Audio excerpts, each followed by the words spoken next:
தகப்பனே, எங்களோட பேசுங்கப்பா. கால் தரப்பணிக்கிறோம், ஏற்றுக்கொண்டு பதில் தாங்க. ஏசு ராஜாவின் மூலம் ஜெபமிக்க நல்ல பிதாவே, ஆமேன். இப்போ பாடின பாட்டு ரொம்ப தெரிந்த பாடல்.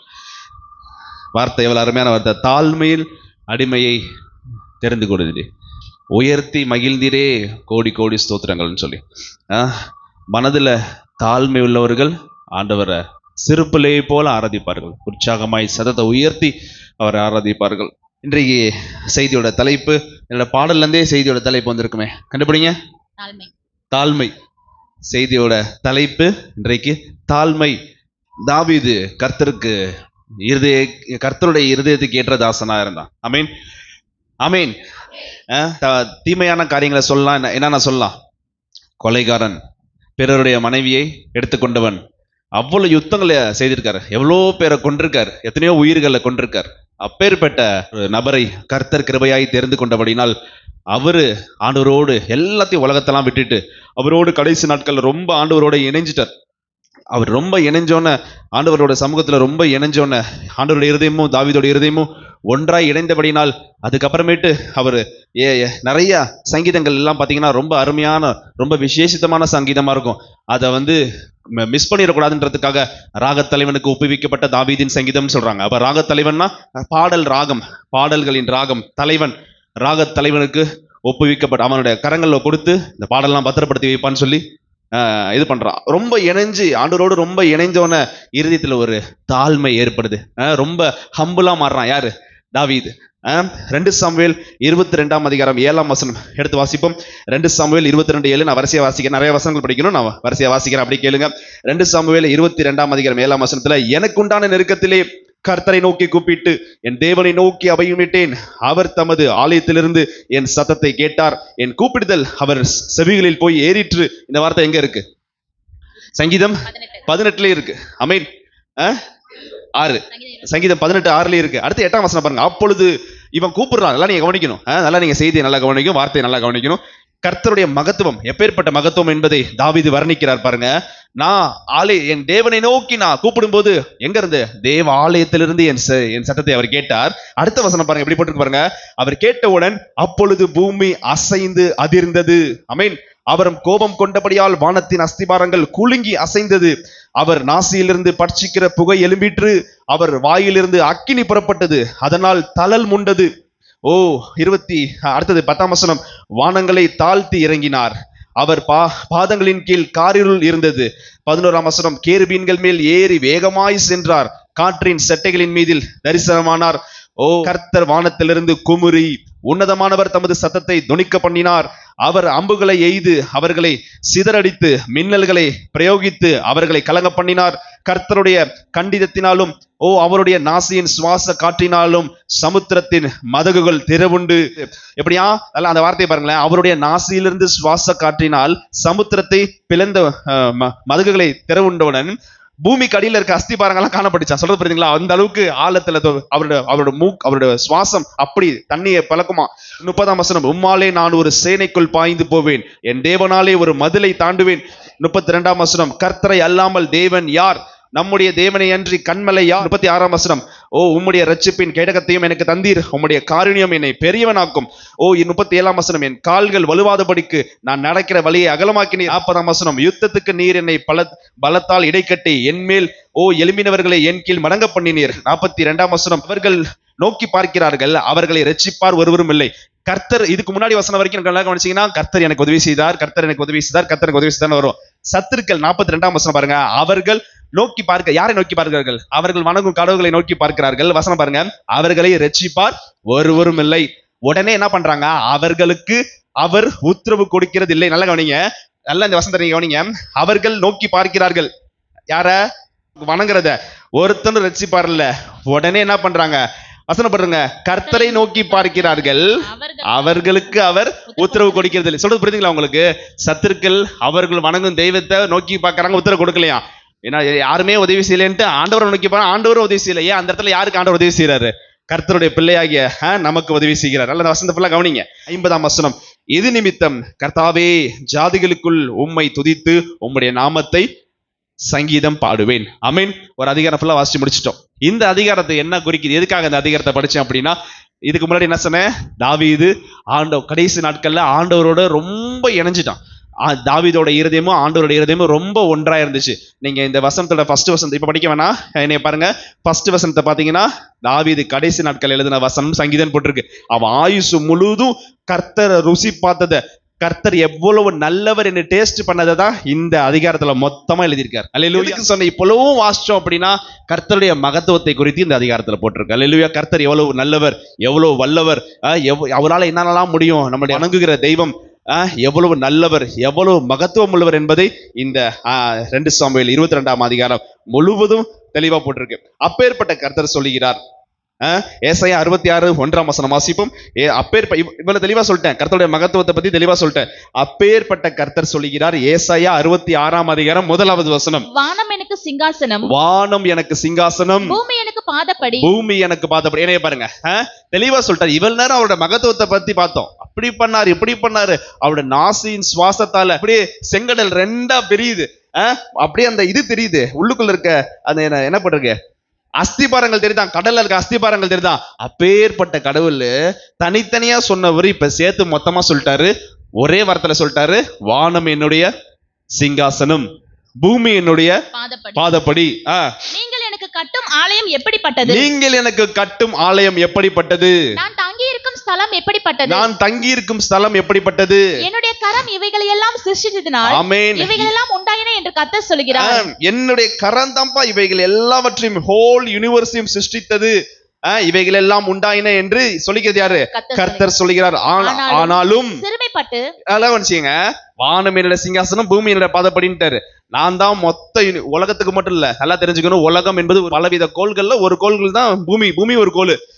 பூமிக்கு மாத்திரம் இல்லப்பா, ஹோல் யூனிவர்ஸ் சொல்லுவாங்க. மொத்த அண்ட சர்வத்தையும் படைத்தது கர்த்தர். வானம் என்னுடைய சிங்காசனம், பூமி மேலதான் காலை வச்சிருக்காரு. பூமி என்னுடைய பதஸ்தலம். அப்பேற்பட்ட கர்த்தர் சொல்றாரு, சிறுமைப்பட்டு ஆவியில் நொறுங்குண்டு என் வசனத்துக்கு நடுங்குகிறவனையே நோக்கி பார்க்கிறேன். அல்லேலூயா. நல்லா யோசிச்சு பாருங்க, அவ்வளோ பெரிய ஆண்டவர், அவ்வளோ பெரிய தெய்வம் சொல்றாரு, யார நோக்கி பார்ப்பாரா, சிறுமைப்பட்டு ஆவியில் நொறுங்குண்டு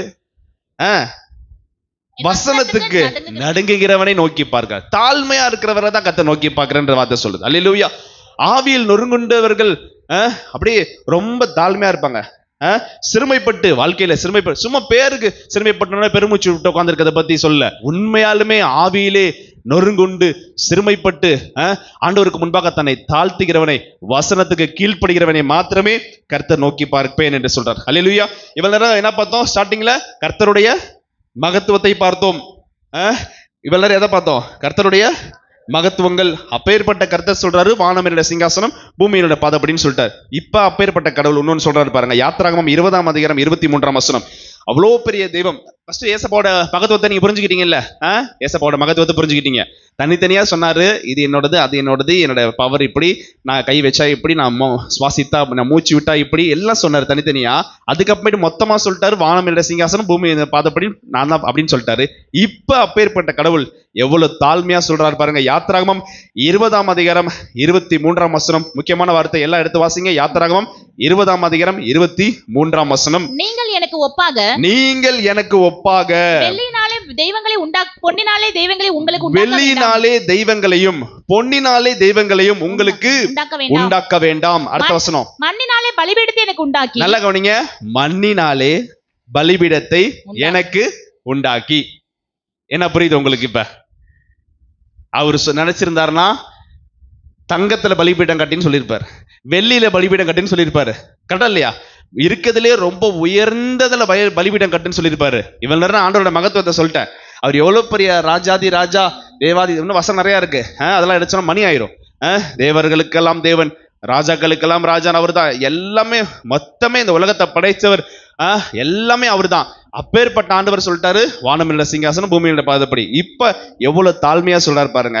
நீங்கள் வெள்ளினாலே பொன்னினாலே எனக்கு எதையும் உண்டாக்க வேண்டாம். அதுக்கு பதிலா மண்ணினாலே எதை கட்ட சொல்றாரு? மண்ணினாலே கட்ட சொல்றாரு. எவ்வளவு தாழ்மையா இருக்காருன்றதை நீங்க எல்லாம் நீங்க யோசிச்சு பாருங்க. உலகத்துல எங்க ஊர் இருக்கு, திருச்செந்தூர்ல வந்து முருகன் கோயில், ரொம்ப ஃபேமஸான கோயில்.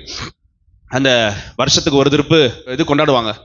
அப்ப பாத்தீங்கன்னா உலகத்துல இருக்க எல்லா அமெரிக்கா, ஆஸ்திரேலியா, ஃபாரின்ல பெரிய பெரிய பணக்காரலாம் இங்க இருந்து அங்க போய் செட்டில் ஆயிருக்காங்களா, அவங்கலாம் இந்த கொடைக்கு வந்துருவாங்க, அந்த ஃபங்க்ஷனுக்கு வருவாங்க. 10 நாள் அந்த ஊர்லயே இருப்பாங்க. ரொம்ப ஃபேமஸான கோயில். உள்ள போய் பாத்தீங்கன்னா நான் பார்த்திருக்கேன், அதுல பாத்தீங்கன்னா வெளியில அடிக்கடி கொண்டு வருவாங்க, தங்கத்துல தேர் கொண்டு வருவாங்க. தேர் ஃபுல்லா தங்கம். அப்ப எவ்வளவு, அது எத்தனை கிலோ தங்கம் அது இருக்கும் யோசிச்சு பாருங்க. ஒவ்வொரு கோயில்களையும் பாத்தீங்கன்னா தங்கத்துல, திருப்பதியில போய் பாத்தீங்கன்னா தங்கத்துல இருக்கும், எல்லாமே கோல்டுல இருக்கும். ஆனா இந்த இன்னொரு இதை சொல்றாங்க, ஏதோ ஒரு கோயில்ல மேல அந்த கலசம் வந்து கோல்டு செஞ்சிருக்காங்களா, தூரத்துல இருந்து எங்க இருந்து பார்த்தாலுமே பல பலன்னு அது அப்படியே தகதகன்னு மின்னுது, அந்த கோல்டு மின்னுது. ஆனா கர்த்தர் பாருங்க எவ்வளவு தாழ்மையா இருக்காரு. எப்படி கட்ட சொல்றாரு, படிங்க திருப்பி அந்த வசனத்தை, யாத்திராகமம் 20ஆம் அதிகாரம் 24ஆம் வசனம், மண்ணினாலே பலிபீடத்தை எனக்கு உண்டாக்கி அதின் மேல் உன் ஆடுகளையும் உன் மாடுகளையும் சர்வாங்க தகன பலியாகவும் சமாதான பலியாகவும் செலுத்துவாயாக. நான் என் நாமத்தை பிரஸ்தாபப்படுத்தும் எந்த ஸ்தானத்திலும் உன்னிடத்தில் வந்து உன்னை ஆசீர்வதிப்பேன். கரங்களை கத்திரமைப்படுத்துவோமா? அல்லேலூயா.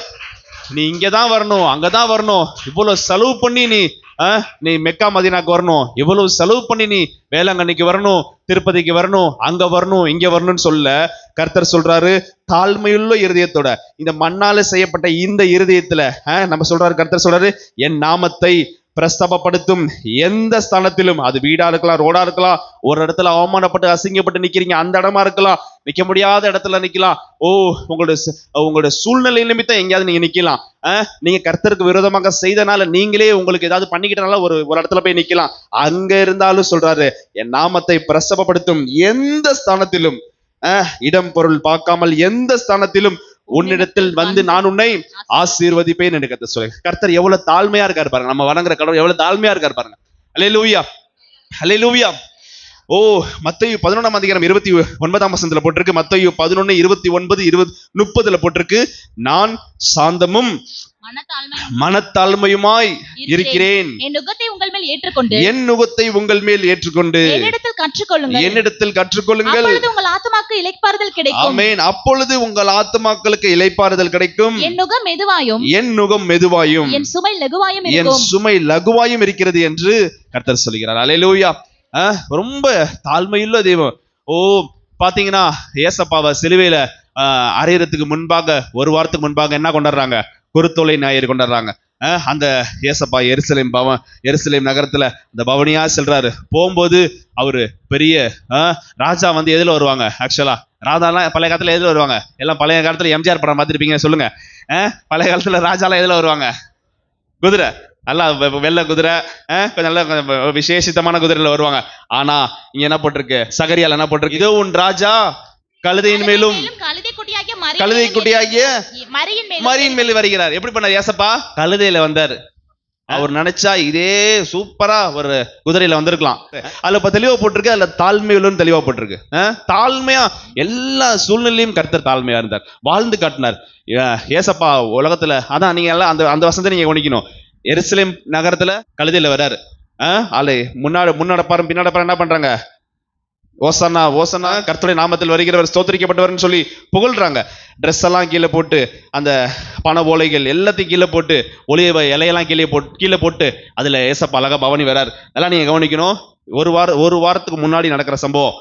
அப்போ ஏசப்பா திரும்பி பார்த்து எதை பார்த்து அழுதார் ஏசப்பா, எருசலேமே கோழி தன் குஞ்சுகளை தன் செட்டை கீழே அணைப்பது போல எத்தனையோ முறை உனக்கு நான் அழைப்பு கொடுத்து, ஆனா நீ திருந்தாம இருக்கேன்னு சொல்லி அந்த இடத்துல ஏசப்பா அழுகுறாரு. அதெல்லாம் நீங்க அதை குருத்தோலை நான் இறங்கி பார்க்கலாம்.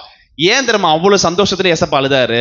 இதே அடுத்த வாரம் இதே எருசலேம் வீதியில வாரினால அடிச்சு சிலுவையை கொடுத்து நடக்க போறாரு. அவருக்கு தீர்க்க தரிசனமா எல்லாமே தெரியும். நான் சொல்றது புரியுதா? அவ்வளவு சந்தோஷத்துலயும் அதை நினைச்சு அழுதார். அதெல்லாம் எதுக்காக அந்த வார்த்தையை நான் சொல்ல வரேன் அப்படின்னா, அவ்வளோ தாழ்மையா இருந்தார் ஏசப்பா. உலகத்துல அற்புதங்கள் நிறைய செய்யும்போது யூதாஸ் என்ன பண்ணா, ஒரு கிரீடத்தை ஒண்ணு செஞ்சு, ஒலிவ எல்லையில கிரீடத்தை செஞ்சு ஏசப்பாவோட தலையில சூட்ட வந்தான். உடனே ஏசப்பா என்ன பண்ணிட்டாரு, தடுத்துட்டாரு. இவனா நினைச்சான் ஃபைனான்ஸ் மினிஸ்டர் ஆயிடலாம்னு நினைச்சான். நிர்மலா சீதாராமன் இருக்காங்கல்ல, அவங்கள மாதிரி ஃபைனான்ஸ் மினிஸ்டர் ஆயிடலாம் அப்படின்னு நினைச்சான் ஏசப்பா. ஏன்னா பணப்பை அவன்கிட்ட தானே இருக்கு, காணிக்க போய் அவன்கிட்ட தானே இருக்கு. என்ன பண்ணிட்டான், ஏசப்பா ராஜாவாக்கிட்டு நம்ம ஃபைனான்ஸ் மினிஸ்டர் ஆயிடலாம்னு நினைச்சான். ஆனா பாத்தீங்கன்னா ஏசப்பா உடனே அதை தட்டி விட்டார், அதை ஏத்துக்கல. நல்லா நல்லா கவனிச்சுங்க. ஒரு வசனம் இருக்கு, மனுஷகுமாரன் ஊழியம் கொல்லும்படி வராமல் ஊழியம் செய்ய வந்தார். தாழ்மையை குறித்து வந்து ஏகப்பட்ட வசனங்கள் இருக்கு. நான் வேற எடுத்து வச்சிருக்கிறேன். எல்லாமே சொல்ற வசனத்தை, அடிக்கடி சொல்ற வசனத்தை சொல்லக்கூடாது, வேற வசனத்தை எடுத்து பேசணும். நல்லா கவனிச்சுங்க. மனுஷகுமாரன் ஊழியம் கொல்ல வராமல், மத்தவங்களுக்கு நான் ராஜா மாதிரி உட்காந்துக்குவேன், நீ இந்த வேலை செய், நீ அந்த வேலை செய் அப்படின்னு சொல்லாம ஊழியம் செய்யும்படி வந்தார். அல்லேலூயா. அப்பேற்பட்ட கர்த்தர் பாருங்க என்ன சொல்றாரு பாருங்க, தாழ்மையை கற்றுக்கொள்ளுங்கள்ன்றார். என்னிடத்தில் தாழ்மையை கற்றுக்கொள்ளுங்கள். 11ஆம் அதிகாரம் 23 படிச்சோம் மத்தேயுல. நான் சாந்தமும் மனத்தாழ்மையுமா இருக்கிறேன், என் நுகத்தை உங்கள் மேல் ஏற்றுக்கொண்டு என்னிடத்தில் கற்றுக்கொள்ளுங்கள்ன்றாரு. எப்படி தாழ்மையாய் மனத்தாழ்மையா இருக்கணும்னு சொல்லி ஆண்டவரிடத்துல நம்ம கற்றுக்கொள்ள வேண்டும். ஏசப்பா நம்மளுக்காக வாழ்ந்து காட்டிருக்கிறார், உலகத்துல தெளிவா வாழ்ந்து காட்டிருக்கிறார். எங்கேயாவது ஏசப்பா சீஷர்களை வேலை வாங்கினாங்கன்னு ஒரு இடத்துல இருக்கா? எங்கேயாவது ஒரு இடத்துல நீங்க சொல்லுங்க ஏசப்பா சீஷர்களை வேலை வாங்கினாருன்னு சொல்லி?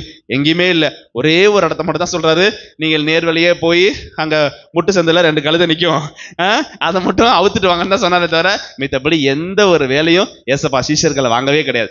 எல்லாமே அவரே செஞ்சார். உயிர் தெழுந்த பிறகு பாத்தீங்கன்னா அப்பமும் அந்த பொரித்த மீன் கண்டத்தையும் இவரே ரெடி பண்ணி வைக்கிறாரு, ஏசப்பாவே ரெடி பண்ணி வைக்கிறார். எங்கேயாவது ஏசப்பா வேலைக்காரங்க வச்சுக்கிட்டார் சமைக்கிறதுக்கு, கூட வந்து ஹெல்ப் பண்றதுக்கு ஆள் வச்சுக்கிட்டாருன்னா எங்கேயுமே நீங்க பார்க்க முடியாது. அவ்வளவு தாழ்மையா வாழ்ந்தார். நல்லா கவனிங்க. இவெல்லாம் இப்ப தலைப்பு ஃபர்ஸ்ட் என்ன எழுதிட்டோம், கர்த்தருடைய மகத்துவத்தை பத்தி எழுதிட்டோம். அதுக்கப்புறம் என்ன எழுதணும்? ஃபர்ஸ்ட் அவரோட மகத்துவம், அப்புறம் வானமேலோட சிங்காசனம், பூமியுடைய பாதப்படி, பெரிய தெய்வம். எப்பேற்பட்ட பலிபீடத்தை உண்டு பண்ண சொன்னாரு? பொன்னால வெள்ளையால அல்ல, மண்ணுல கட்டு அப்படின்ட்டார். நல்லா தெரிஞ்சுக்கங்க. இப்பொழுது அடுத்த தலைப்பு பாருங்க, கர்த்தர் கோபத்தில் இருக்கும் பொழுது யாராவது தங்களை தாழ்த்தினால் எப்படி இறங்குவேன் என்று வாக்கு தருகிறார் பாருங்கள். அடுத்த தலைப்பு, கர்த்தர் கோபத்தில் இருக்கும் பொழுது யாராவது தங்களை தாழ்த்தினால் எப்படி இறங்குவேன் என்று வாக்கு தருகிறார்.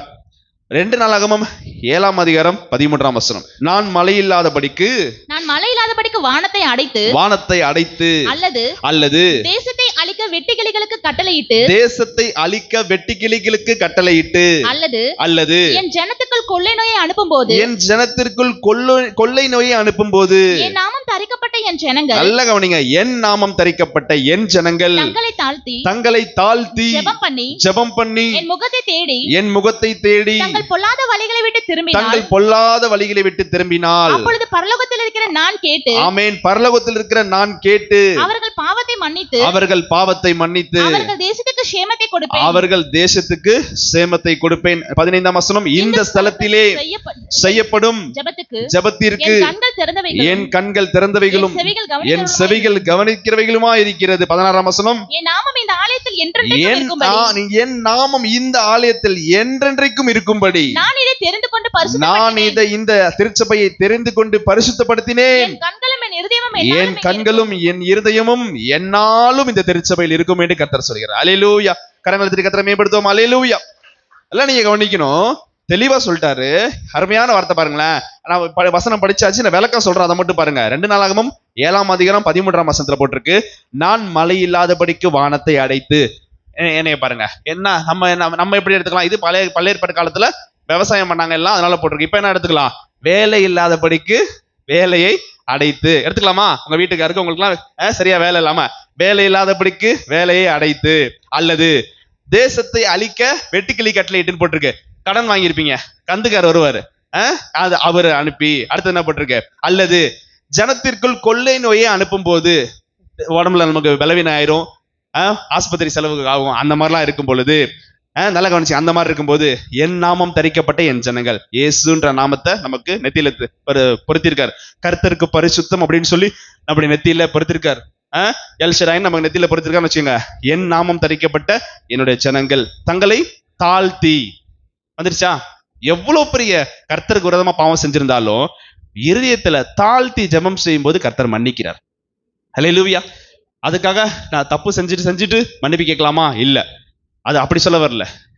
நல்லா நீங்க வார்த்தையை நல்லா கவனிக்கணும். எப்பேற்பட்ட சூழ்நிலையில இருந்தாலும் சரி, மனிதர்கள் புறக்கணிக்கலாம், சூழ்நிலை நிமித்தம் மனிதர்கள் புறக்கணிக்கலாம், நீங்களே உங்க தலையில மண்ணவாரி போட்டிருக்கலாம். ஆனா கர்த்தரோட சமூகத்திலே இருதயத்தை தாழ்த்தி, தெளிவா போட்டிருக்கு பாருங்க இந்த இடத்துல, இந்த மழை இல்லாதபடிக்கு வானத்தை அடைத்துன்னு போட்டிருக்கு, தேசத்தை அழிக்க வெட்டிக்கிளை கட்டளையிட்டுன்னு சொல்லியிருக்கு, ஜனத்திற்கு கொள்ளை நோய் அனுப்பும் போதுன்னு போட்டிருக்கு. அப்ப இது ஏதோ இஸ்ரவேல் ஜனங்கள் கர்த்தருக்கு பிரியமில்லாத காரியம் செஞ்சிருக்கிறாங்க, அதனால ஆண்டவர் தண்டிக்கிறார் அப்படின்னு வச்சுக்கலாம். தண்டனையோடு இருக்கான், தப்பு செஞ்சிருக்கான், தண்டனை வாங்கியிருக்கான், 3 தண்டனை வாங்கியிருக்கான். அப்பேற்பட்ட தண்டனையை வாங்கும் பொழுது கூட என்னோட இருதயத்துல தாழ்த்தி ஜெபம் பண்ணும்போது தேசத்திற்கு சேமத்தை கெடுப்பேன்றாரு கர்த்தர். அல்லேலூயா. அப்ப எப்பேற்பட்ட சூழ்நிலையா இருக்கலாம், ஓப்பனா சொல்லணும்னா நீங்க அப்படியே நீங்க அதை நீங்க டைரக்டா எடுத்துக்கிட்டு அப்படி செஞ்சிடக்கூடாது. ஆண்டவருடைய இருதயத்தை சொல்லணும் அப்படின்னா எவ்வளவு பெரிய மட்டமான பாவியா இருந்தாலும் அவர் ஏத்துக்குவார். ஞானஸ்தானம் எடுத்து திருவிருந்து எடுத்து திருப்பி தப்பு செஞ்சு ரொம்ப துணிகரமா செஞ்சாலும் அவர் ஏத்துக்குவார். நம்ம தான் என்ன பண்ணுவோம், நீ இப்படி நீ அப்படின்னு சொல்லுவோம்.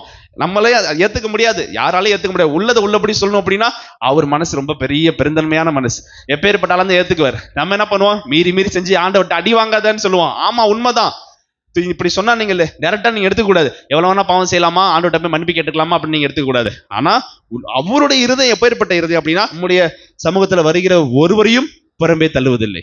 எப்பேற்பட்ட ஆளா இருந்தாலும் ஒரு வாய்ப்பு கொடுப்பாரு. யூதாஸ் தப்பு செஞ்சுக்கிட்டே இருந்தான், ஏசப்பா கூட இருக்கும்போது சின்ன தவறுகள் செஞ்சுட்டே இருந்தான், கண்டிச்சுட்டே இருந்தாரு.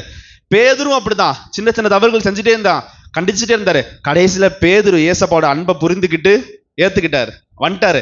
யூதாஸ் புரிஞ்சுக்காம போயிட்டான்.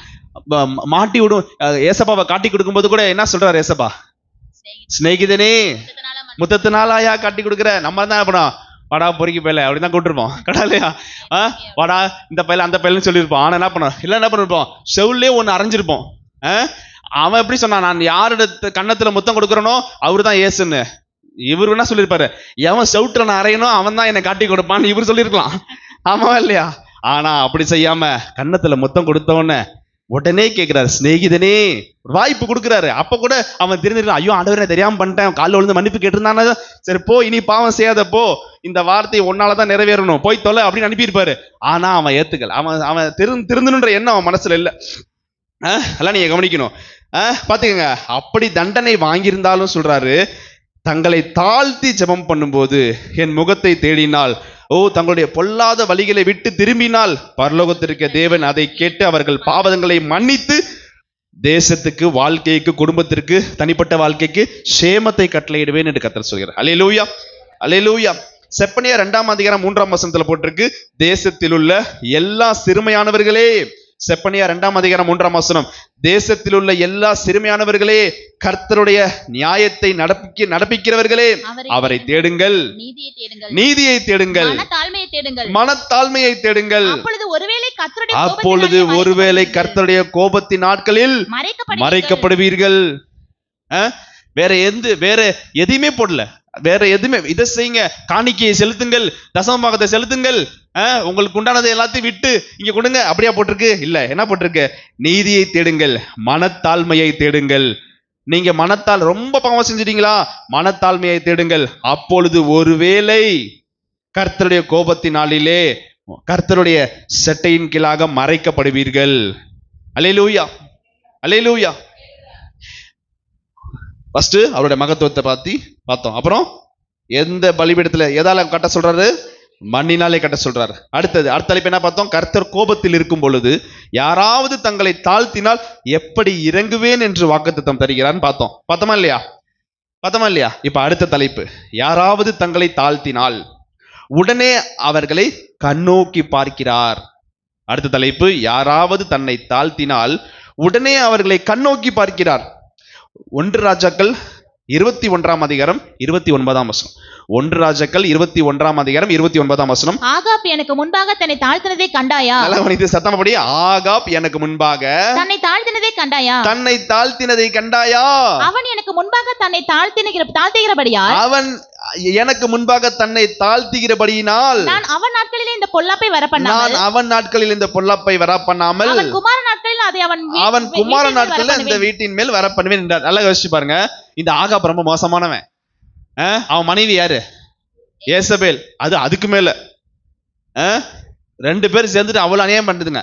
ஆனா நல்லா நீங்க கவனிக்கணும், ஆண்டவருடைய பிள்ளைகளுக்கு விரோதமாகவும் கர்த்தருக்கு விரோதமாகவும் அந்நிய பலிபீடங்களை கட்டி தெய்வங்களை உண்டு பண்ணி அவ்வளவு செஞ்சான். பொண்டாட்டி பேசிக்கிட்டு அவ்வளவு செஞ்சான். ஆனா என்ன தலைப்பு எழுதணும்? இப்ப என்ன தலைப்பு எழுதணும்? யாராவது தங்களை தாழ்த்தினால் உடனே கண்ணோக்குகிறார். பாருங்க, கர்த்தர் உடனே அவன் கண்ணோக்கிறார். எப்பேற்பட்ட ஆளா இருந்தாலும் பரவாயில்ல. நல்லா புரியுதா உங்களுக்கு? இந்த வார்த்தையை பார்க்கும்போது ஆச்சரியமா இருந்துச்சு. நீங்க ஆகாப்பை பத்தி நீங்க படிச்சு பாருங்க, வீட்டுல படிச்சு பாருங்க. அவ்வளவு அநியாயம் செஞ்சிருக்கான். அவன் பொண்டாட்டி பேச்சை கேட்டு அவன் பொண்டாட்டியை கண்டிக்கவே இல்லாம அதுதான் ஆம்பளை மாதிரி எல்லாம் செஞ்சுட்டு இருந்துச்சு. இவன் எல்லாம் கூட இருந்து எல்லாம் பண்ணிருந்தான். எல்லாம் நீங்க கவனிக்கணும். அவ்வளோ தப்பு செஞ்சான். அவன் ஒரு மனசுல தாழ்த்திட்டானான். உடனே இதை கொண்டு போய் எங்க சொல்றாரு? யார்கிட்ட சொல்றாரு? எலியாட்ட சொல்றாரு. மெனக்கெட்டு சொல்லணும்னு அவசியமா? ஆகாப் எனக்கு முன்பாக தன்னை தாழ்த்தினதை கண்டாயா எலியா? பண்றது பண்ணிவிட்டு எப்படி தாழ்த்துறான் பத்தியா? எப்படி பேசுறாரு பாருங்க ஆண்டவர் அழகா.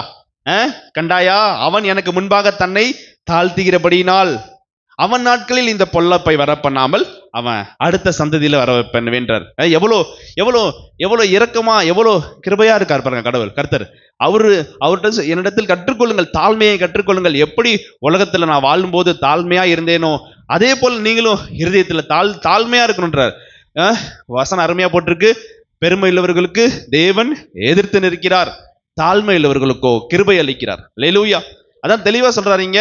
ஆகாப் இவ்வளவு அநியாயம் பண்ணிட்டு தன்னை தாழ்த்துறத பாத்தியாப்பா? என்ன பண்றது?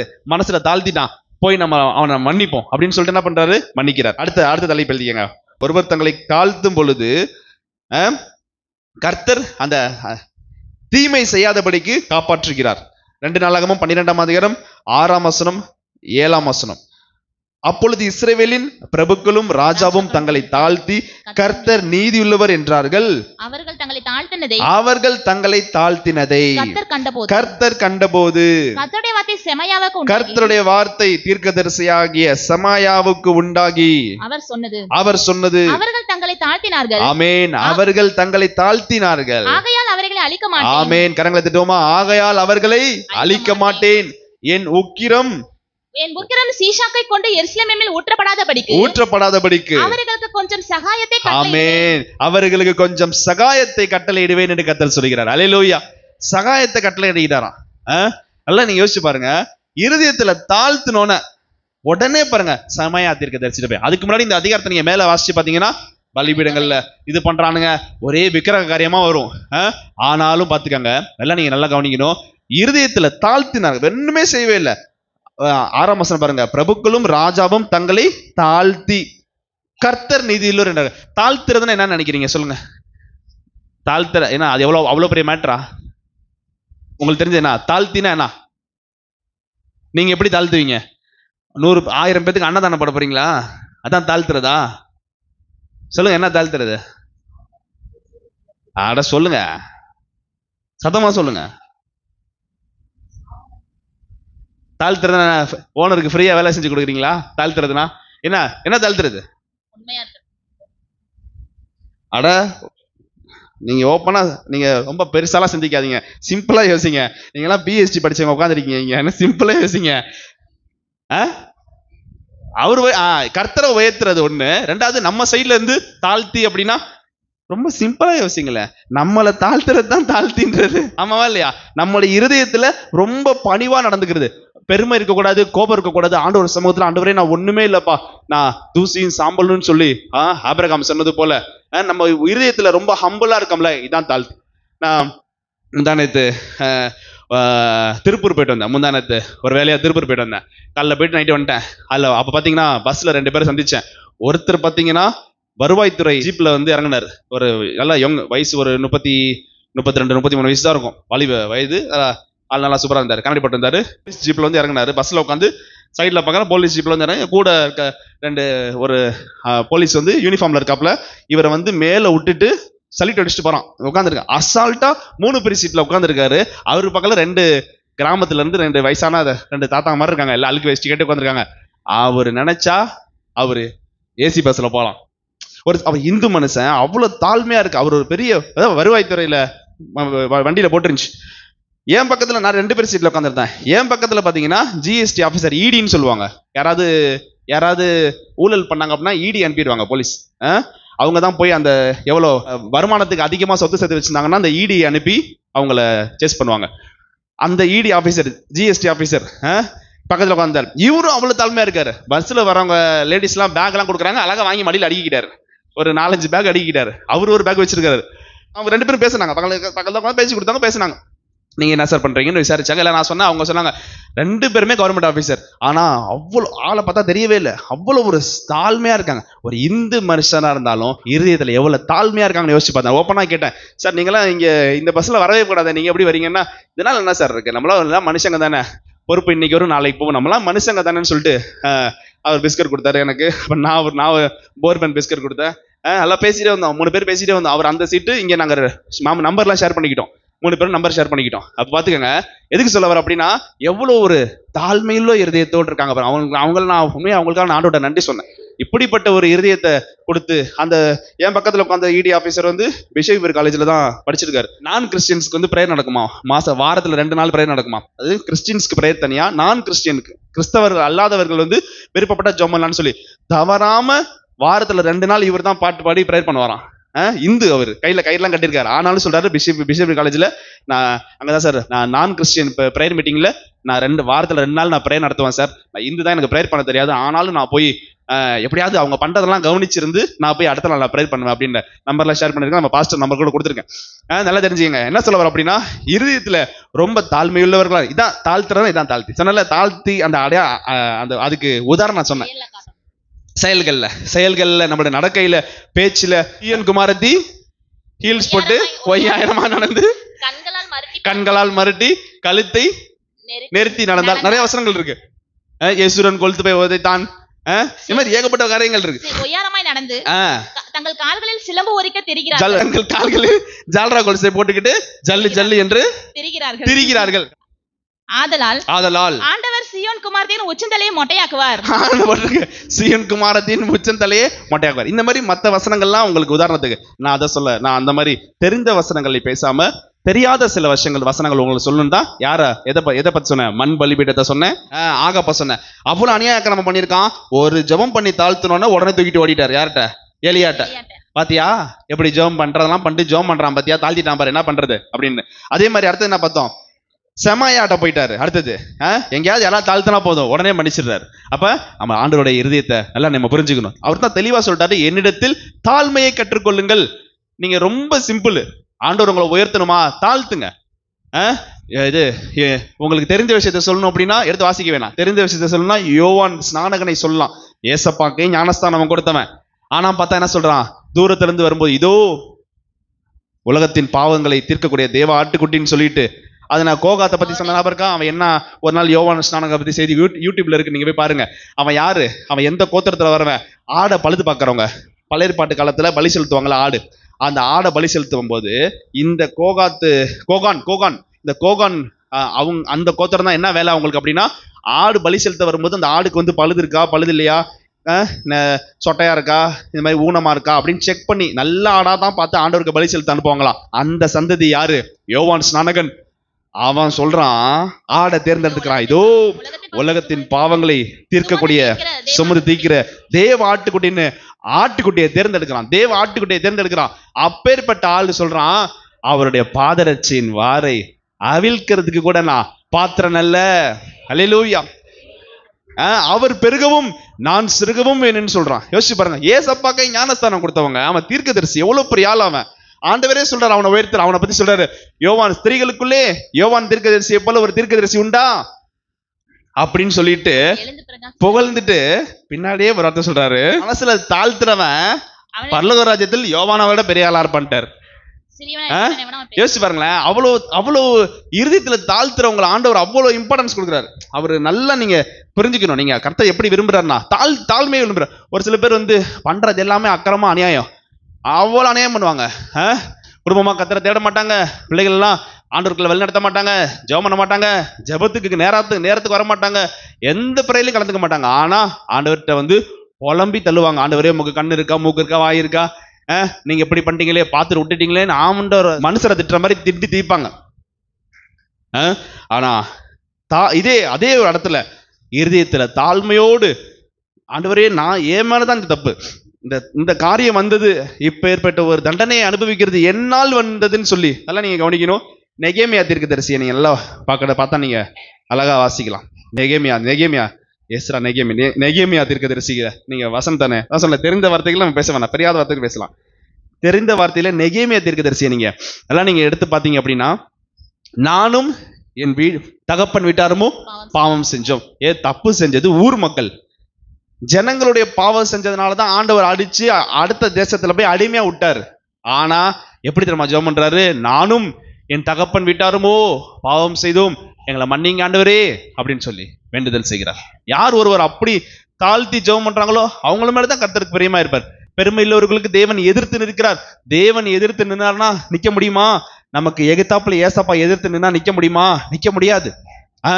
ஆனா தாழ்மை உள்ளவர்களுக்கோ கிருபை அளிக்கிறார். அல்லேலூயா. கிருபையை அவ்வளோ கிருபையை அள்ளி வழங்குறார். தாழ்மையா, இருதயத்துல தாழ்மையா இருந்தா மட்டும் போதும். அவர் அதுதான் விரும்புறது, எல்லாமே அதுதான். இன்றைக்கு நீங்க கத்துக்க வேண்டியது அவர் சமூகத்துல தாழ்மையை கற்றுக்கணும். அடுத்த வசனம் எடுத்து வாசிப்போம். அடுத்த தலைப்பு, கர்த்தருக்கு முன்பாக தன்னை தாழ்த்தாமல் இருந்தால் என்ன நடக்கும்? அடுத்த தலைப்பு, கர்த்தருக்கு முன்பாக தன்னை தாழ்த்தாமல் இருந்தால் என்ன நடக்கும்? 2 நாளாகமம் 33ஆம் அதிகாரம் 23ஆம் வசனம். தன் தகப்பனாகிய மனாசே தன்னை தாழ்த்தி கொண்டது போல இந்த ஆமோன் என்பவன் கர்த்தருக்கு முன்பாக தன்னை தாழ்த்தாமல் மென்மேலும் அக்கிரமம் செய்து வந்தான். அடுத்த வசனம், அவன் ஊழியக்காரர் அவனுக்கு விரோதமாய் கட்டுப்பாடு பண்ணி. நல்ல கவனிங்க, இந்த ஃபர்ஸ்ட் வசனத்தை முதல்ல படிச்சலாம், அப்புறம் ரெண்டாவது வசனத்தை படிங்க. திருப்பி படிங்க. ஃபர்ஸ்ட் வசனத்தை, தன் தகப்பனாகிய மனாசே கர்த்தருக்கு முன்பாக தன்னை தாழ்த்தி கொண்டது போல இந்த ஆமோன் என்பவன் கர்த்தருக்கு முன்பாக தன்னை தாழ்த்தாமல் மென்மேலும் அக்கிரமம் செய்தான். என்னைய பாருங்க, மென்மேலும் அக்கிரமம் செய்தான். நல்லா தெரியும் கர்த்தருக்கு விரோதமா இந்த காரியத்தை செஞ்சனாலதான் இப்ப அடி வாங்கிட்டு உட்காந்துருக்கோன்னு தெரியும். ஆனாலும் மீறி ஆண்டவர் பேசிக்கிட்டே உட்கார்ந்துருக்குது. நீ என்னதான் ஆண்டவரை நீ பேசினாலும் கர்த்தருடைய மகத்துவத்தில இருந்து ஒரு துளி கூட அவர் இறங்க மாட்டார். அல்லேலூயா, அல்லேலூயா. எவ்வளவு, அதாவது ரட்சிக்கப்படாத புறஜாதிகள் மக்கள் முன்பாக கர்த்தரை மட்டுப்படுத்துவாங்க. ரட்சிக்கப்படாத மற்ற மக்களுக்கு முன்பாக செய்யக்கூடாத ஒரு காரியத்தை செஞ்சு, கர்த்தருக்கு பிரியமில்லாத ஒரு காரியத்தை செஞ்சு, இந்த காரியம் கர்த்தருக்கு திட்டமா, கர்த்தருக்கு சித்தமா, கர்த்தருக்கு விருப்பமா அப்படின்னு கர்த்தர்கிட்ட கேட்காம, ஊழியக்காரங்கள்ட்ட கேட்காம, தனிப்பட்ட முறையில் ஜெபம் செஞ்சு ஆண்டவர்கிட்ட ஆலோசனை பெறாமல் சொந்த சுய பலத்தால அந்த காரியத்தை ஈடுபட்டு அதனால அடி வாங்கி, நீ சபைக்கு போய் இப்படி நடக்குதே, கர்த்தரை நீ தேடுற உனக்கு இப்படி நடக்குதேன்னு சொல்லி புறஜாதிகள் கேவலமா பேசுறதுக்கு நீ இடம் கொடுக்கிறது தான் இந்த இடத்துல என்ன போட்டிருக்கு? கர்த்தருக்கு முன்பாக உன்னை தாழ்த்தாமல் மென்மேலும் அக்கிரமம் செய்து வந்தான். மீறி அக்கிரமம் செய்யலாம்.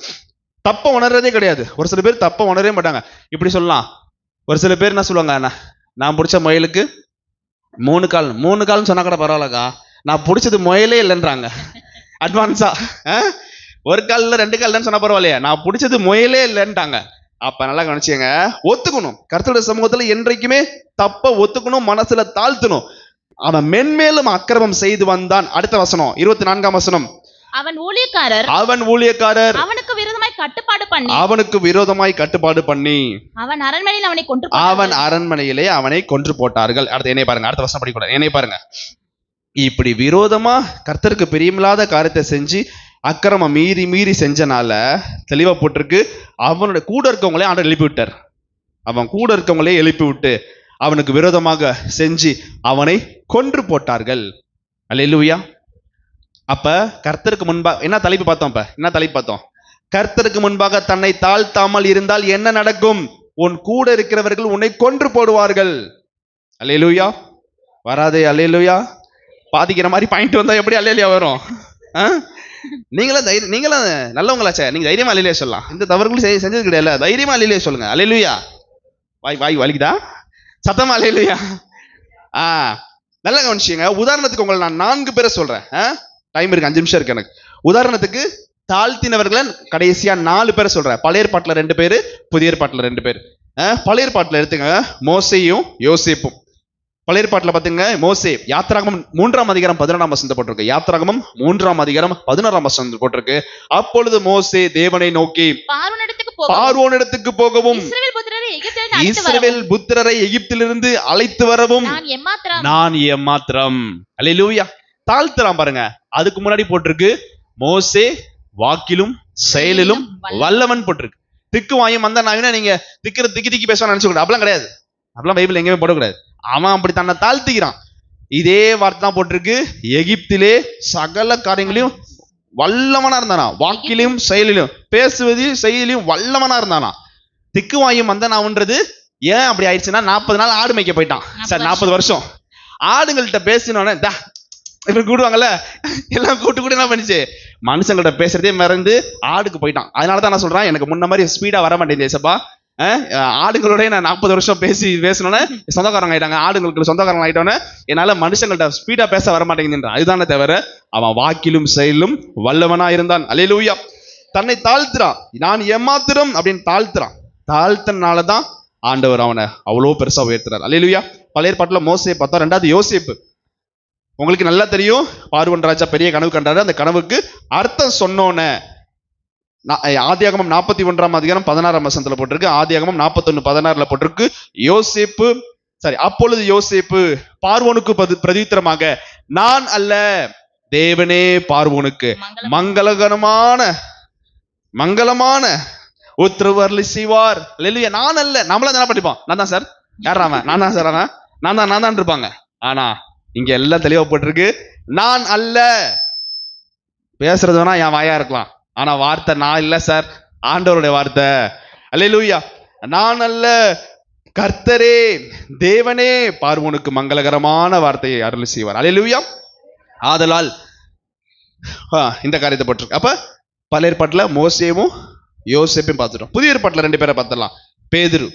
லூக்கா 5ஆம் அதிகாரம் 6ஆம் வசனம். லூக்கா 5ஆம் அதிகாரம் 6ஆம் வசனம் 7ஆம் வசனம். அந்தபடியே அவர்கள் செய்து, எந்தபடியே செய்து, ஏசப்பா சொல்றாரு, மீனை முழுதும் பிரயாசப்பட்டு ஒன்று அகப்படல. ஏசப்பா சொல்றாரு, வலது புறமாக போடு அப்படின்னு சொன்னோன்னே நல்ல கவனிங்க, அந்தபடியே அவர்கள் செய்து தங்கள் வலை கிழிந்து போகத்தக்கதாக மிகுதியான மீன்களை பிடித்தார்கள். அடுத்த வசனம். அப்பொழுது பேதுரு மற்ற படவிலிருந்து இருந்த கூட்டாளிகள் வந்து தங்களுக்கு உதவி செய்யும்படிக்கு சைகை காட்டினார்கள். அவர்கள் வந்து 2 படவுகளும் அமிழத்தக்கதாக நிரப்பினார்கள். எண்ணி பார்த்தா எத்தனை மீன் இருந்துச்சா? 153 பெரிய மீன்கள் போட்டிருக்கு. 2 படகு நிறைய. நல்லா நீங்க கவனிக்கணும். உடனே பேதுரு என்ன சொல்றாரு பாருங்க. சீமோன் பேதுரு அதை கண்டு இயேசுவின் பாதத்தில் விழுந்து, ஆண்டவரே, நான் பாவியான மனுஷன், நீர் என்னை விட்டு போக வேண்டும் என்றான். அடுத்த வசனம் 10ஆம் வசனம். சீமோனுக்கு கூட்டாளியான அவன் சகோதரனுடைய குமாரன் யாக்கோபும் யோவானும் அந்தபடியே பிரமித்தார்கள். அப்பொழுது இயேசு சீமோனை நோக்கி, பயப்படாதே, இது முதல் நீ மனுஷர்களை பிடிக்கிறவனாகப்பா என்று சொன்னார். கலங்கத்திற்கு மேம்படுத்துவோமா? இதெல்லாம் நீங்க கவனிக்கணும். பாவியான மனுஷன் சொல்லி தாழ்த்துனா உடனே சொல்றாரு, பா தம்பி, இனிமேல் நீ மீனுக்கு பின்னாடி அலைய மாட்ட, மனுஷர்களை பிடிக்கலாம் மாத்துவேன்றார். அல்லேலூயா. சொல்றது உங்களுக்கு புரியுதா? தாழ்த்தணும், இருதயத்துல தாழ்த்தணும், மனசுல தாழ்மையோடு இருக்கும்போது பாருங்க அவன் தாழ்த்துறான். அதுக்கு முன்னாடி பேதுருவை பத்தி அவ்வளவு இருக்கு, அவ்வளவு காரியங்கள் பேதுருவை பத்தி இருக்கு. ஆனாலும் இந்த இடத்துல உடனே நான் பாவியான மனுஷன் ஆண்டவரே அப்படின்னு சொல்லி தன்னை தாழ்த்தினோன்னு உடனே அவனுக்கு ஒரு ஊழிய அழைப்பை கொடுக்கிறாரு. நீ இது முதல் மீன் அல்லப்பா, மனுஷர்களை பிடிக்கிறவர்களை ஆத்தும ஆதாயம் செய்வாய் என்று ஊழியத்திற்கு அழைக்கிறார். அல்லேலூயா, அல்லேலூயா. 4வது காரியம், பவுல். அப்போஸ்தலர் 20ஆம் அதிகாரம் 19ஆம் வசனம். அப்போஸ்தலர் 20ஆம் அதிகாரம் 19ஆம் வசனம். வெகு மனத்தாழ்மையோடும் மிகுந்த கண்ணீரோடும் யூதருடைய தீமையான யோசனைகளால் எனக்கு நேரிட்ட சோதனைகளோடும் நான் கர்த்தரை விட்டு ஓடி போயிட்டேன். அப்படியா போட்டிருக்கு? நான் கர்த்தரை சேவித்தேன். சின்ன சின்ன காரியத்துக்கெல்லாம் புலம்புறோம், ஆண்டவர் விட்டு ஓடுறோம். இன்னைக்கு குரூப்ல ஒண்ணு போட்டிருந்தேன் பாத்தீங்களா? இப்ப சாயந்தரமா ஒண்ணு போட்டிருந்தேன் பாத்தீங்களா? ஒரு பாஸ்டர் உட்கார்ந்தார் பாத்தீங்களா? எத்தனை பேர் பாத்தீங்க குரூப்ல? பாத்தீங்களா? ஒரு பாஸ்டர் பாத்தீங்களா? பாவம், இடுப்பு உடைஞ்சு போய் அவங்க மனைவி உடம்பு சரியில்லை. யதார்த்தமா வீட்டுக்கு ஜெபம் பண்ண போனா தவழ்ந்து பைபிள் படிச்சுட்டு இருக்காரு. கொஞ்சம் யதார்த்தமா வீட்டுக்கு போகும்போது அப்படியே பைபிள் படிச்சுட்டு இருக்காரு. அவரு நினைச்சா படுத்துக்கலாம். நம்மலாம் சின்ன சின்ன காரியங்களுக்கு ஆண்டவர்கிட்ட காரணம் சொல்லிட்டு, தப்பு உன் மேல 100% தப்பு நம்ம மேல, ஆனா நொண்டி சாக்கு சொல்லிட்டு ஏன்ப்பா ஜெபத்துக்கு வரல? மனசே சரியில்லை, எப்படி ஜெபம் பண்ணணும், என்ன பண்ணும் அப்படின்றது. ஏன் பைபிள் படிக்கல? படிச்சு என்னத்த பார்த்து என்னத்த கண்டு என்னத்த பண்ண போறான்? நீ அப்ப என்னத்துக்கு தான் உயிரோட இருக்க? ஆனா அந்த பாஸ்டர் வந்து யதார்த்தமா வீட்டுக்கு போனா பைபிள் படிச்சுட்டு இருக்கார். அவரு இடுப்பு உடஞ்சிருச்சு, அவருக்கு குச்சி வச்சு கையில தான் தேங்கி தேங்கி நடக்கிறார். ஆனா பாத்தீங்கன்னா பைபிள் படிச்சுட்டு இருக்கார்.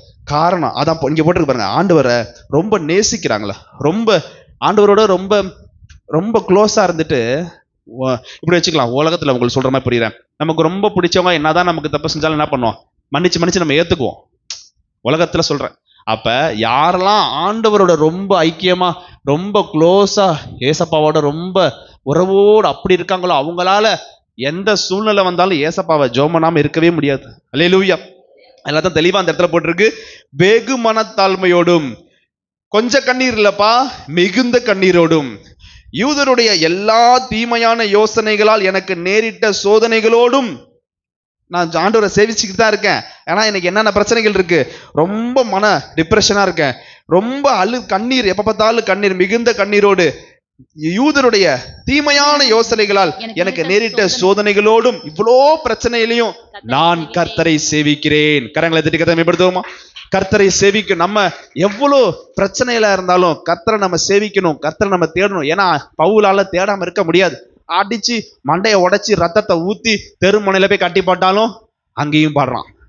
என்னடா அடி வாங்கிட்டு பாடுறேன்னு ஜெயில தூக்கி போட்டாலும், கையை காலை விலங்க கட்டி போட்டாலும் எல்லாத்தையும் கட்டிட்டான், வாயை கட்ட மறந்துட்டான், எல்லாத்தையும் கட்டிட்டான், அங்கேயும் பாடுறான். பேதுரு பவுல் பாடிட்டு இருக்கான், சுத்தி இருக்கவங்கலாம் கேட்டுட்டு இருந்தாங்களாம். எப்படி கேட்டிருப்பாங்க, என்ன நினைச்சிருப்பாங்க, எவ்வளவு அடிச்சு இயேசுவை பத்தி இப்ப எதுக்கு ஜெயிலுக்கு வந்தான், அவன்லாம் தப்பு செஞ்சிருப்பான், திருடி இருப்பான், கொலை பண்ணிருப்பான், இப்ப எதுக்கு ஜெயிலுக்கு வந்தான், இயேசுவை பிரசங்கிக்கிறதுனால ஜெயிலுக்கு வந்தான்.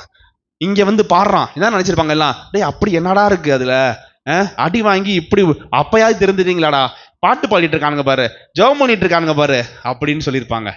ஆனா அதான் அவர் ரொம்ப வேதனையிலையும் ஏசப்பாவை சேவித்தான். காரணம், ஏசப்பாவை ஆராதிக்காம அவனால் இருக்கவே முடியாது, ஏசப்பாவை துதிக்காம அவனால் இருக்கவே முடியாது, அவரை மகிமைப்படுத்தாமல் இருக்கவே முடியாது. அப்ப நீங்க மனத்தாழ்மையா இருக்கும் பொழுது கர்த்தரை சேவிப்பீர்கள், மனத்தாழ்மையா இருக்கும்போது கர்த்தரை தேடுவீர்கள், மனத்தாழ்மையா இருக்கும்போது கர்த்தருக்கு நேரத்தை ஒதுக்குவீர்கள், மனத்தாழ்மையா இருக்கும் பொழுது எல்லா சூழ்நிலையிலும் ஏசப்பாவுக்காக 100% நிற்பீர்கள். அல்லேலூயா. கடைசியா ஒரே வசனம் மட்டும் படிச்சிடலாம். கடைசியா, இன்று நாமும் நம்மை தாழ்த்தினால் என்ன நடக்கும் அப்படின்னு கடைசியா ஒரு வசனம், 2 நாளாகமம் 34 அதிகாரம் 27 வசனம் மட்டும் படிச்சுட்டு விட்டோம். இந்த ஸ்தலத்திற்கும் அதன் கொடிகளுக்கும் விரோதமாக தேவன் சொன்ன அவருடைய வார்த்தைகளை நீ கேட்கையில் உன் இருதயம் இலகி எனக்கு முன்பாக நீ உன்னை தாழ்த்தி, அண்டர்லைன் பண்ணிக்கங்க, எனக்கு முன்பாக நீ உன்னை தாழ்த்தி, எனக்கு முன்பாக பணிந்து. சூப்பரான வசனம் பாருங்க. எனக்கு முன்பாக உன்னை தாழ்த்தி, உன் இருதயம் இலகி, எனக்கு முன்பாக உன்னை தாழ்த்தி, எனக்கு முன்பாக உன்னை பணிந்து. இதை மட்டும் வச்சு ஒரு செய்தி எடுக்கலாம். இந்த 3 வசனத்தை மட்டும் வச்சு, எனக்கு முன்பாக உன் இருதயத்தை இலக்கி, எனக்கு முன்பாக உன்னை தாழ்த்தி, எனக்கு முன்பாக உன்னை பணிந்து, உன் வஸ்திரங்களை கிழித்து கொண்டு எனக்கு முன்பாக அழுதபடியினால் நானும் உன் விண்ணப்பத்தை கேட்டேன் என்று கர்த்தர் சொல்லுகிறார். அல்லேலூயா. கரங்களை திருக்கத்தை மேம்படுத்துவோமா? ஓ, உன் விண்ணப்பத்தை கேட்டேன், உன் கண்ணீரை கண்டேன் கர்த்தர் சொல்லுகிறார். மனத்தாழ்மையோடு அப்படி ஜெபம் பண்ணலாமா? கண்ண மூடி அப்படியே உட்கார்ந்த இடத்துல கண்ண மூடுங்க, உட்கார்ந்த இடத்துல கண்ண மூடுங்க. ஓ ஆண்டவரே, மனத்தாழ்மையில ஒரு தாழ்மையுள்ள இருதயத்தை எங்களுக்கு கட்டளையிடுங்கப்பா. வேதத்தை எவ்வளவு படிச்சு, எவ்வளவு பெரிய தெய்வம், மகத்துவமுள்ள தெய்வம், பெரிய தெய்வம் நீர். வானத்தை பூமியையும் படைத்தவர், சர்வத்தையும் அண்ட சர்வத்தையும் படைத்தவர் நீர், எல்லாவற்றையும் படைத்தவர் நீர். வானம் என்ற சிங்காசனம், பூமி என்னுடைய பாதப்படின்னு சொல்றீங்க. ஆனாலும் தங்கத்துல பலிபீடம் கட்ட சொல்ல, வெள்ளியில பலிபீடம் கட்ட சொல்ல, மண்ணினால் பலிபீடம் கட்டுன்னு சொல்லியிருக்கீங்க. ஏன்னா வெள்ளி உம்முடையது, பொண்ணும் உம்முடையது, இந்த உலகத்திற்கு எல்லாம் உமக்காக படைக்கப்பட்டது. ஓ, இப்படி நீர் சிலுவை பேர் ஒரு வசனம் இருக்கு. ஓ ஏசப்பா ரொம்ப தாழ்த்துறாரு. பிலிப்பியர் 2 அதிகாரம் 8 வசனம் 9 வசனம் 10 வசனம் போட்டிருக்கு. அவர் மனுஷரூபமாய் காணப்பட்டு மரண பரியந்தம், அதாவது சிலுவையின் மரண பரியந்தம் கீழ்ப்படைந்தவராகி தம்மை தாமே தாழ்த்தினார். ஆதலால் பிதாவானவர் எல்லாவற்றிலும் மேலாக இயேசுவை உயர்த்தி, இயேசுவின் நாமத்தில் வானோர் புதலுத்தோர் பூமியின் கீழாளோர் எல்லாருடைய முழங்கால்களும் முடங்கும்படி பிதாவாகிய தேவனுக்கு முன்பாக ஓ மகிமையாக இயேசு கிறிஸ்துவே கர்த்தர் என்று நாவுகள் யாவும் அறிக்கை பண்ணும்படியாக எல்லா நாமத்திற்கும் மேலாக இயேசுவின் நாமத்தை உயர்த்தினார். அல்லேலூயா. ஹல்லேலூயா. ஓ அந்த அளவு தாழ்த்தினபடினால பிதாவான ஒரு உயர்வை கட்டளையிட்டார். அதே போல தகப்பனே எங்களுக்கும் ஒரு தாழ்மையில இருந்து கட்டளையிடுங்கப்பா. பெருமை எங்களுக்கு இருக்கவே கூடாதுப்பா. அப்பா எங்களால முடிஞ்சதுதான்ப்பா நாங்க செய்யணும். உங்களுடைய சமூகத்துல எங்க தாழ்த்துறோம் தகப்பனே. நாங்கள் ஒன்றுமில்லைப்பா. ஆபிரகாமை போல தூளும் சாம்பலுமாக எங்களை தாழ்த்துகிறோம். மோசையை போல நாங்கள் எம்மாத்திரம் என்று தாழ்த்துகிறோம். யோசேப்பை போல நாங்கள் அல்ல தேவனே என்று எங்களை தாழ்த்துகிறோம். இயேசுவை போல தகப்பனே அப்பா பாதங்களை கழுவுனீங்கப்பா சிஷ்யர்களுக்கு. அதே போல எங்களை தாழ்த்துகிறோம். யோவான் ஸ்நானகனை போல நாங்கள் சிறுகவும் நீர் பெருகவும் வேண்டும் தகப்பனே. அப்பா ஒரு தாழ்மையுள்ள இருதயத்தை எங்களுக்கு கட்டளையிடுங்கப்பா. எங்க வாழ்க்கையில பெருமை இருக்கவே கூடாதுப்பா. பெருமை உள்ளவர்கள் தேவனை எதிர்த்து நிற்கிறார். வேணாம்ப்பா. எங்களுக்கு தாழ்மை உள்ளவர்களுக்கோ கிருபை அளிப்பாருன்னு சொல்லி தாழ்மையை கொடுங்க. இருதயத்துல மன தாழ்மையை கட்டுங்க. உம்மிடத்துல கற்றுக்கொள்கிறோம் இன்றைக்கு அப்பா. உங்களுடைய சமூகத்துல தாழ்மையை கற்றுக்கொள்கிறோம். தர்ப்பணிக்கிறோம். நாங்கள் சுருக்கம் நீங்க பிறகு உதவி பண்ணுங்க. என்ப இயேசு ராஜா மூலம் ஜெபம் பிதாவே. ஆமீன். என் ஆத்துமாவே கர்த்தரை ஸ்தோத்திரி, என் முழுவதுமே பரிசுத்தம் ஸ்தோத்திரி.